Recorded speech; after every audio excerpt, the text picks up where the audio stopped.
Well, welcome to Hemp Barons, Taimour Azhar. Thank you so much for being with us today. Thank you. Thank you for having me. You, sir, are doing some of the most important work in hemp. As we often talk about here, we're so grateful for CBD and hemp extract and cannabinoids on so many levels.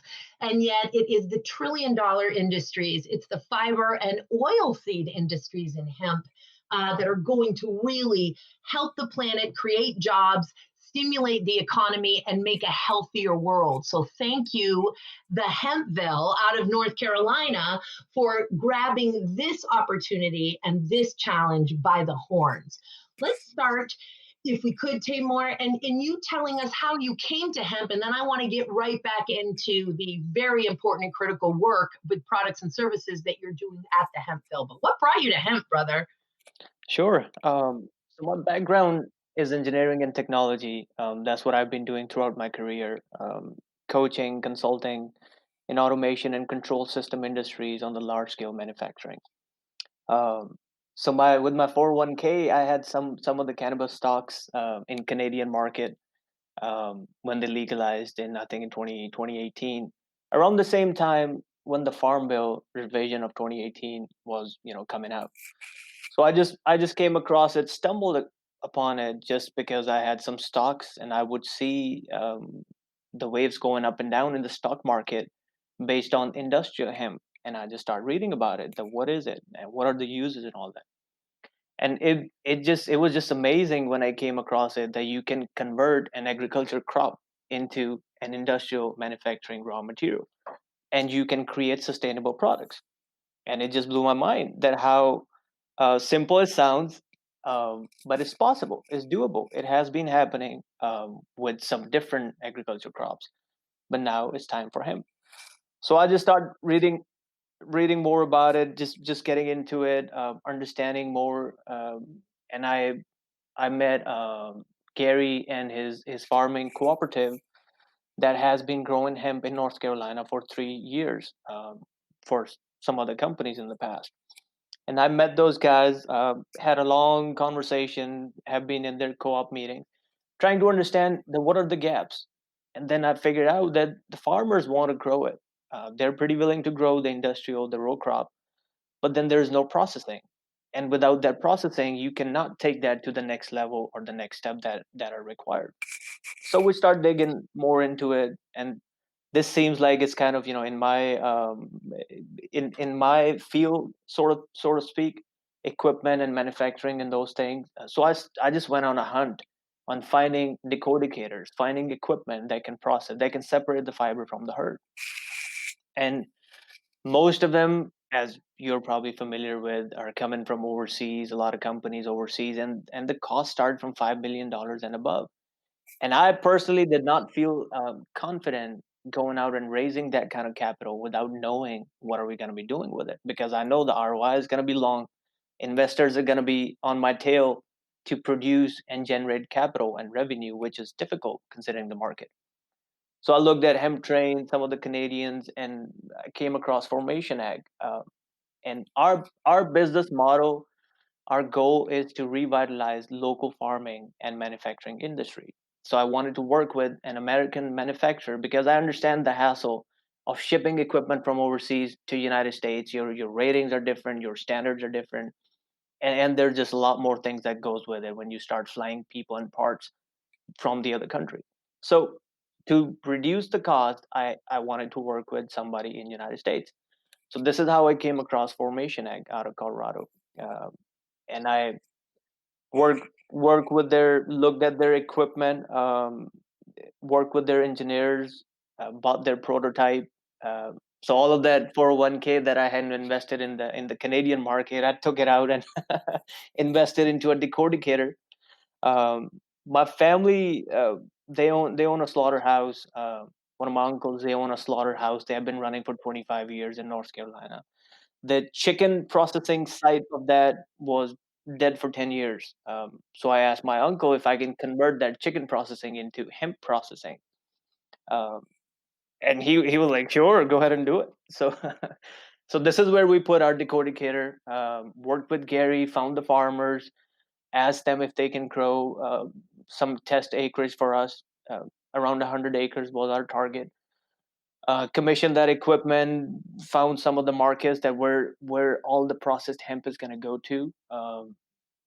And basically, in the first quarter 2019, we were all in. We created the company, um, placed an order for that equipment, got all the prep work to bring decorticator into North Carolina, so that at least we can start facilitating the farmers in that region, in that area.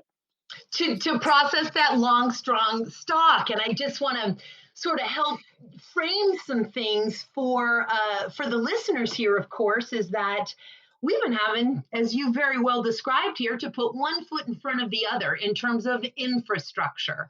And that's what we're talking about when we say there's no equipment to process this stuff. Now, hemp, of course, very useful plant. We can use every single part of the plant, even, of course, the roots, which have those valuable triterpenes. But the bottom line is we've got hemp extracts, flowering tops and leaves. We've got hemp oil seed, which is grain, nutrient dense for humans and animals, but also incredible industrial purposes, sealants and coatings and plastics, etc. And then the longest, strongest fiber in the world, paper, textiles, building materials, biocomposites, nanotechnology, somebody stop me, all of those things. And what we love about hemp is that it's the longest, strongest fiber in the world after it's harvested and processed. But man, it's the longest, strongest fiber in the world. So harvesting it and processing it is a whole nother thing. And just another quick high level to put it in perspective for our listeners is, so for example, Canada, as you well know, Taimour, has been regulating the crop since 1998, but basically became world leaders in hemp bulk food ingredients and grain processing. So their major infrastructure went into grain processing, not extracts at all. That's a brand new thing, and you still have to work under their marijuana laws. Then the European Union and certainly China. China has, of course, has taken the lead in hemp textiles and even learned how to degum the fibers post-prohibition. But so I would say European Union and China for building that infrastructure for fiber, and it's still huge in a sense. Still, it is infinitesimal or infant state, given the potential for the crop. But here in the United States, we went right into extracts, and we've been sitting here asking farmers to grow this valuable, high potential fiber and oil seed crop without them having infrastructure to process it. And we've also been asking the investors to invest in this infrastructure when there isn't or aren't a lot of farmers growing the fiber and oil seed types of hemp, yet working together, working in tandem, one step in front of the other. We are starting to do that. And then the last piece of that would be that the ROI, as you say, that return on investment. Folks, we are looking for people, especially when it comes to fiber, who can wait that 5 years, build it, and they will come. But if you're looking for some ROI within a year for this promising, versatile, valuable crop, you're basically out of luck. And then North Carolina, where you are, of course, has been a hemp capital long before we were even growing under the 2014 pilot program. As you well know, multiple hempcrete homes, and the very first permitted hempcrete home in the United States of America was done for that mayor of Asheville, North Carolina, with Hemp Technologies, who I work with. So what you are doing and laying out here is just so unbelievably important. So now you got the decorticator into North Carolina, so the farmers have a place, an infrastructure to process. Let's talk a little bit more about what you're doing with that decorticator, and then of course we'll get into your plans and what you're developing. Sure. So, so the big thing that we learn after purchasing that decorticator is to understand the complete cycle. So understand where the seed genetics is going to come from, how are we going to plant it, how are we going to harvest, how are we going to do testing to make sure it's under the legal THC limit, and then how to bale it, how to deliver it to the processing location. I mean, there were so many learning steps in between. And then right after, when you get the bale, it just looks like a hay bale, 600, 750 pounds each. And then you offload it, you store it. Then the humidity becomes another factor that kicks in. As you know, the weather in North Carolina is completely different than what you guys have on the West Coast. So humidity is a big factor, and it does not help in the process of decortication because it does not let that fiber separated from the wooden core. So uh, continuous conversation with Formation Ag. I had Brandon and some other engineers from Formation Ag fly over to North Carolina a couple of times, along with the parts, because we all had the same goal that we are trying to establish or set up this marketplace here, right? And you mentioned ROI. The good thing with this whole process was that I personally wanted to learn how to crawl before I start walking. This was the kind of amount of money that I can afford, that our business can afford, that we can sacrifice to learn to go through this process. Or somebody has to do it, so why not us? And so we did that, and we went through that process. So that whole decortication, we learned a lot of things. We got our hands dirty on that equipment, on the crop, on the farming side. I'm not a farmer. I have nothing to do with farming. But what I learned in the past 2 years is a lot, is a load of information on the farming side. And I'm so happy that I'm aware of those things now. So right after decortication, during the processing, hiring team, running the 8-hour shift, we broke that equipment so many times. Um, and then this was part of the process. So then Formation Ag, we worked with them, and of course they released a second version of that equipment, which, I mean, me and Brandon, we spent 8-9 hours in Michigan when we were at the iHemp conference, and before the conference started, we were sitting down, looking at the 3D models of that equipment and how we're gonna make it work out.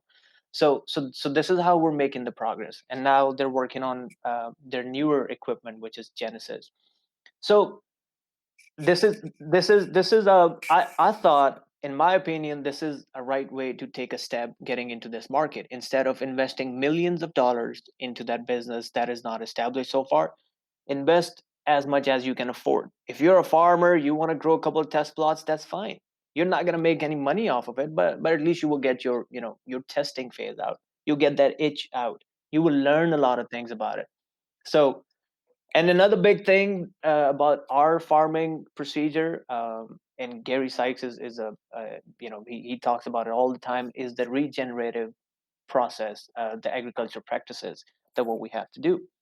Um, and again, it's life is just like that. You gotta wait for something to get developed and healthy, and then you will get to the point where you can start harvesting it.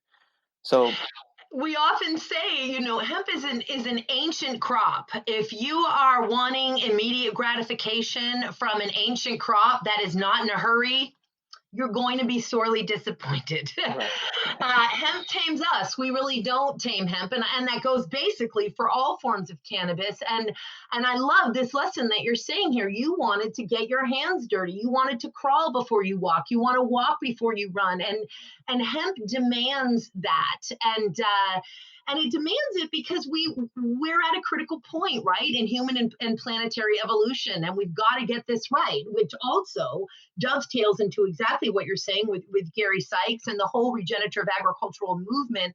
It's irresponsible of us to introduce this versatile, valuable crop with so much potential for healing and sustainability and regeneration without also discussing these regenerative agricultural techniques. And as I often say, without rainfall in the top 6 inches of soil, we'd all be dead. So, so very, very important here. And I want to make sure that we also hit after we get the most important piece, which is what Hempville is doing for the farmers and developing for the farmers. Are some of these more realistic? Because you and Brandon from Formation Ag, who he's just so brilliant, as is Corbett Hefner, but it's such a great company. I recently was able to be a guest, a viewer of a webinar that you two just knocked out of the park with practical information, and really discussed some of these, what makes an acre viable, what sort of scale viability, small but viable project. And, that's the kind of stuff the magic bean stories, don't fall for those. I'm not telling you. I'm basically singing your song right now, which is magic beans, pie in the sky, miracles. No, what there is reality, and there's agriculture. So with that, brothers, tell us some more about what the Hempville is being able to offer for products and services, and what's on the horizon. So right after decortication, we distributed products across United States market. So we learned about the packaging, we learned about the specifications, we learned about different processes. So all the things that we read on the internet that you can do 25,000 different things with hemp plant, at least I wanted to test 5 out of 25,000, right? So that we can test it.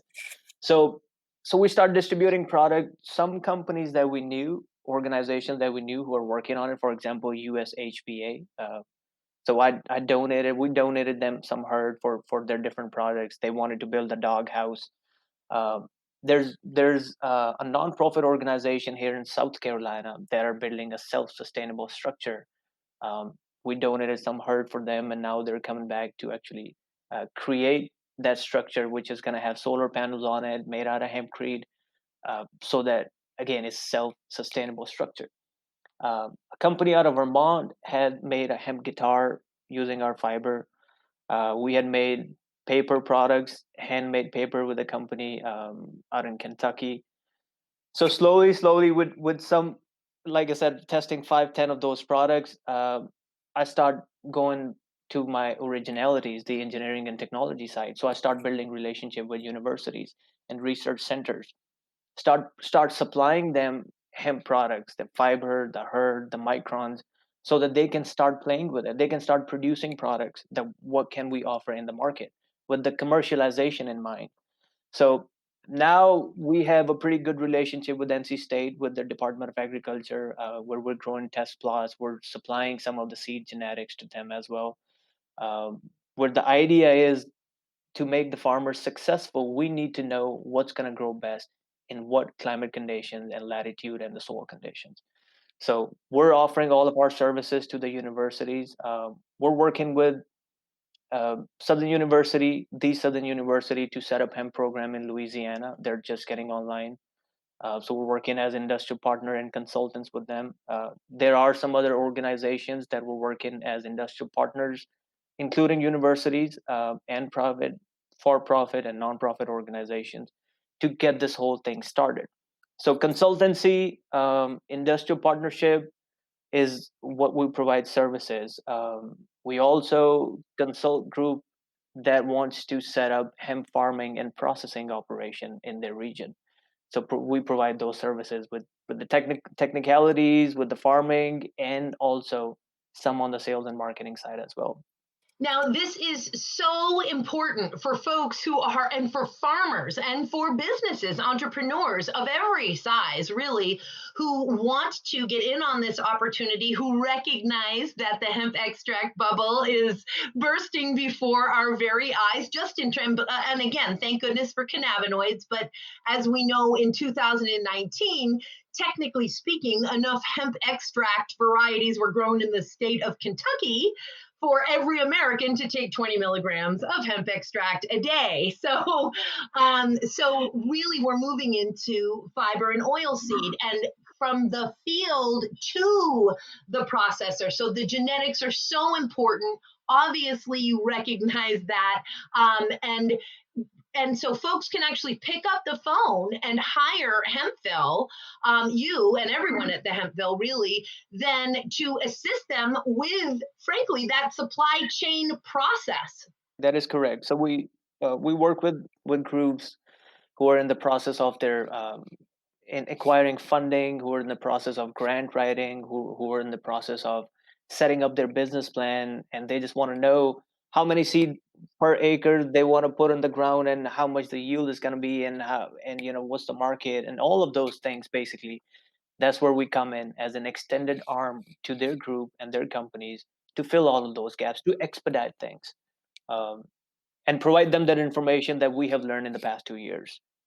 So that is one kind of services that we provide. The second one is more geared towards the corporations and organizations, which is research and product development. So let's say if a plastic company, which we're working with a couple at the moment, but if a plastic company wants to incorporate hemp into their existing production setup that they have, they don't have to change that equipment or any of that.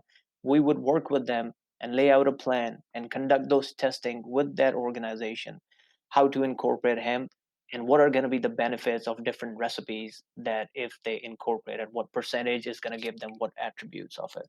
So we perform the research and the product development by working with organizations and actually working with the universities and research centers. You are really chopping the wood and carrying the water here, Taimour, and as you well know. So we're really talking about not only folks who are looking to get in, existing farmers looking to add hemp into their rotation, new farmers, although every time I say that, I'm like, you know what? If you're a new farmer, maybe you want to look at, I don't know, getting into processing as opposed, because, where the existing farmers, are doing great with this, adding it to the rotation. Now, but having said that, existing businesses that want to add a sustainable product, folks get the misimpression, and I always call it the misguided oversimplification of hemp. If we add hemp to it, it's automatically biodegradable. It's automatically this or that. And the bottom line is, no, we could still have a fairly toxic product, but if we're adding hemp to it, believe me, it's less toxic than it was before there was hemp being added to it. So existing businesses of all of those different industries that I had discussed before, whether they're bioplastics or bioresins and composites, building materials, textiles, as you may know, Hemp Traders just did the first 3 post-prohibition blends of America. Now, I don't believe that the fiber itself came from the United States. We'll get there, but it was actually blended, 3 different blends here in the United States. So textiles, nanotechnology, building materials, all of those things. So you can really help put one foot in front of the other and chop that wood and carry that water with these companies who are interested. You are that arm, an extended team, basically a team member. Right. Absolutely. For the textile development, we're on a consortium with Patagonia, and we have brands with our NC State University leading that consortium. So again, the efforts are all geared towards how we're going to establish the marketplace for the hemp that is grown here, processed here in America, and hopefully being utilized here in America. So as you were talking about, the purpose now, the movement for the company, for our company, the Hempville, the research and development arm, is to find more outlets for the farmers. The more outlets we can find for the farmers, you would see more farmers getting on board, old and new. You would see more processing centers popping up on the map because there's more demand. And then once you start doing mass production, then of course the prices are going to start going down. So it's an uphill battle at the moment. I understand it. We understand it.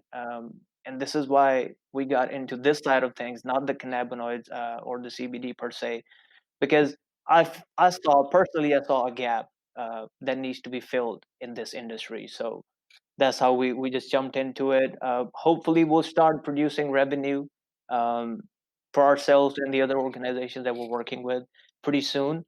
Those are the expectations. But like you said, it's a movement. And it's not, one company cannot do it. It's going to take a team effort. And that's why we're all here together. Attention Cannabis Podcast listeners. You can now listen to your favorite cannabis podcast ad-free with the MJBulls mobile app. Just download the free MJBulls mobile app to your smartphone to start enjoying cannabis podcasts with no commercials. Go to Apple Apps or Google Play to get the MJBulls Cannabis Podcast app today. Absolutely. And as many folks have heard me said, our listeners, of course, ideally, we need hemp processing facilities within every 50 to 100 square miles of the hemp biomass feedstock, and it may become regional. For example, here I hail from the state of Washington, and where we've had legal medical cannabis since '98, legal adult use cannabis in 2012. Took us 4 more years to plant a legal hemp seed here, and Washington pretty much is kind of, at least in this nascent stage, thinks of itself as a marijuana state, as an adult use and medical cannabis state. So it's going to, and we're growing some more grain than we were last year.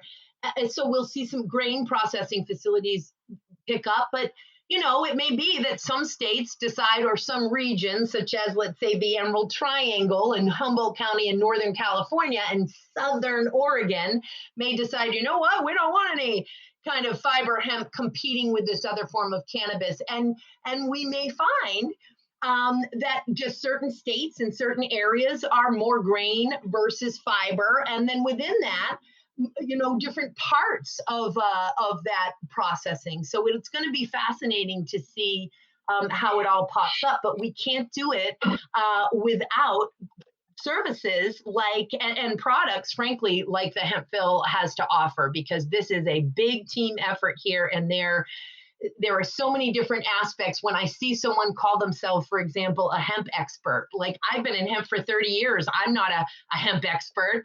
There are little pieces, hemp law and policy. Okay, I'll wear that hat, but hemp expert, what does that even mean? This is the hugest, thing. So it really takes getting the right people on your team. And it sounds like that's what the Hempville is doing. Can we talk also, well, it is what the Hempville is doing. Can we talk a little bit about the products that are currently available through the Hempville? Sure. So the first step of processing, or what we call initial processing, you get 3 main products after that. You get raw fiber, you get hurd, and then you get microns. So depending on which market you are in, those products can be raw materials for your production process. Other than that, we're a hemp innovative company. That's what we like to call ourselves. So Hempcrete art and small block kit is something that we launched this year, so that we separate the stigma, first of all, of being a cousin from a cannabis family. We just want to separate that. I mean, even parents have bought it for their kids so that they can mix that hemp hurd with the lime binder, with the addition of water, and put it into any mold they want to. So it's that was the purpose behind launching that art kit, is to get everybody familiar with it, get their hands dirty on that thing, and be comfortable with it. There's nothing wrong with it, but there's nothing wrong saying that you are buying a Christmas present, which is hemp hurd, for example, for your grandkids. I mean, there's nothing wrong with it. So that's what we're focused on. Product side, this is what we're trying to do, is to come up with creative ideas, is to come up that would help the whole community. Our plan down the road is we're going to get fire department involved, and whenever we do some fire testing and actually get some things done in the practical manner of things. It's not that we want to get something from overseas and just start distributing it here. It's going to kill the purpose. So we want to engage the farmers. They need to learn, as well as the processors, as well as the market, and as well as the consumers, that they need to understand that what they're buying and what they're spending their dollars at. In every way. And it is such a wonderful way to really get people, not imagine, I don't have to ask you to do that, you've already done it, all of the lessons and things that you're exposing a family, a student, a child, an adult, a contractor, a real estate agent to, when you get a hempcrete sample block kit into their hands, and they really get to get it under their fingernails, as I say, and get to smell that curing lime and feel it and say, oh, because I've done so many hempcrete workshops, and folks expect, of course, for that block to be just so heavy because they're used to that heavy, dense Portland cement, and for them to realize this is kind of oatmeal-like, and unbelievable how light it is once it's cured, and just all of those things. And of course, getting involved with those local building and planning and fire department. In fact, when Hemp Technologies went, obviously, it was a bit of a leg up to be doing the first permanent hempcrete home for a city mayor. So we had a little in there, but it was certainly immediately getting involved with the fire department in Asheville, North Carolina, and showing them that this was a non-combustible, mold, rot, fire, pest resistant construction infill that would last hundreds of years and provide just so much energy efficiency and superior air quality. And you're doing that with these things. And I love that you've got, the hurd and the fiber. And so let me ask you, just because we all have slightly different dictionaries, but just confirming for the audience here, that when you say fiber versus hurd, you mean fiber being the bast fiber or the outer bark of the stalk versus the woody core, which some people call shivs, but I, of course, call hurd, just like you do. Is that what you mean by separating out the term fiber, hurd? Correct. That is correct. So the fiber is going to be your raw fiber, that is the outer layer of the plant. The decodification process, this is exactly what it does. It separates the fiber from the hurd without damaging it. So there was hammer mills and some other processes that are being used in the past, but now it's most of the roller breaker style that separates the fiber from the hurd and gets the hurd into smaller pieces, and you use the fiber for different applications and you use the hurd for different applications.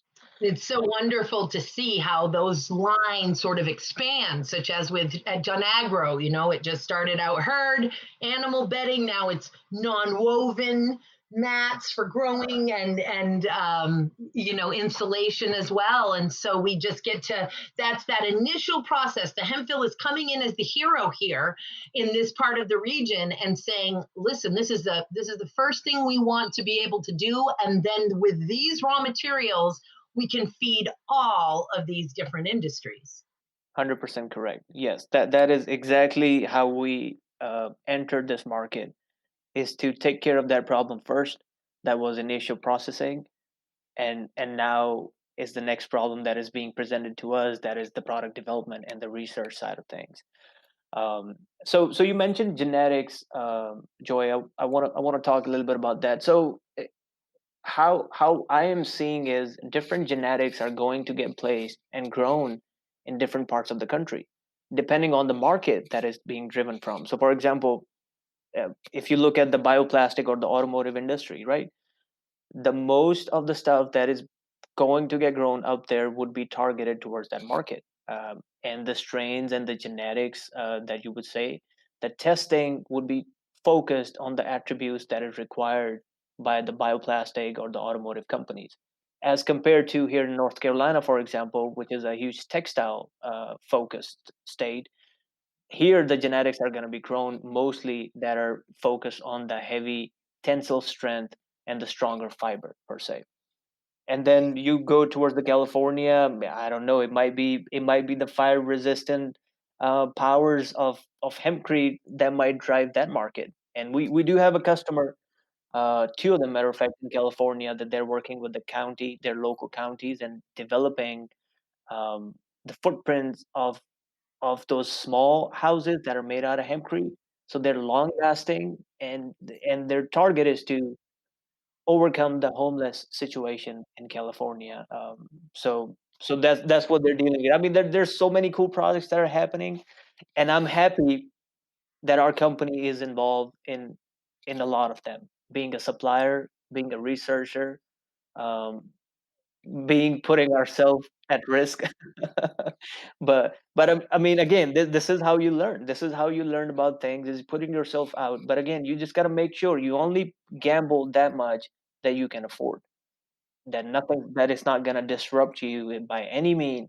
This is the only how much you would like to play with in the first few years while the market is developing, while the market is infant. Absolutely. And the fortunes that have been, invested in the last 30 years, so many pioneers, as do I, who, of course, it was the 401k, it was the home equity line of credit, it was their parents' retirement, all in pursuit of this plant. It's a very purpose-driven, passion-driven industry. And but we want people to have successful experiences. So we're very grateful that you have invested your 401k here, brother. We cannot wait for you to start turning that profit. But that's a very, very important lesson. And in fact, you and Brandon, as I had mentioned before, if you could just give us, there are all kinds of pie in the sky, and we certainly hear that a lot in hemp extract. Folks are unfortunately unsuspecting farmers who are such trusting, integral, members of our community, the heroes of the nation, the heroes of our own states, and of course around the world. But they're being told, you're going to make $10 million, or let's be more realistic, even those who say you're going to make $10,000 an acre versus the $80 an acre you've been making in hay. You buy my magic beans and you're going to make $10,000 an acre on hemp extract. So there's that. But versus, hemp grain or hemp fiber. Of course, you're more specific right now to hemp fiber. Can you give us a sort of a depiction or a demonstration of what a scale is realistic at right now? Good question. I'm glad you asked that question. So we did that calculation here in Southeast with the farmers that are growing row crops. We did the same calculation in Michigan and Los Angeles as well. Not Texas yet. But the idea behind that whole thing was to understand the value of the row crop, right? To understand that what we're presenting and what we're bringing to the table is nothing different than another row crop. It's not a quick millionaire scheme. You're going to treat it as another row crop. And you harvested it, you would make you would make a decent amount of money, but not anything closer to CBD or cannabis per se. Probably my target and my company, my team's target is that we provide enough capital, enough information, enough resources to the farmer to make them successful. And it's not just the dollar amount. There are different factors that play into that. Is your poundage of seed per acre that you're going to plant. How far are you from the processing location is another big factor. And if you look at the European model of the fiber industry per se, the decodication or the decodicators are part of a farming equipment that is owned by the farming co-op. So if a farming co-op owns a decodicator, then automatically you are reducing the transportation cost. Automatically you are giving more money to the farmers right away, right off the bat. So instead of distributing the raw fiber bales to the processor and letting them process, you as a farming cooperative can own a decodicator and then work with the companies like Hempville, where we can take the hurd and the fiber from you guys as a farming cooperative and then distribute in the market, right? So farmers do what they're good at, industry does what they're good at, and we just build a bridge in the center.